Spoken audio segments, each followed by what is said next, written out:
tekma, tam je bilo, bi lahko rekel, vse, kako smo pričakovali. Škoda za 3 gol, ker ko pogledajo konec rezultata ni bilo, kaj smo pokazali na igrišču.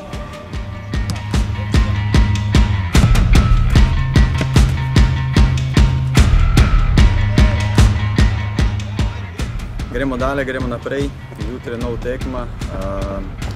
Upam, da je igralca in vsi skupaj pokažemo dobre luči in verjamem, da bojo dali vse od sebi in nismo še predali.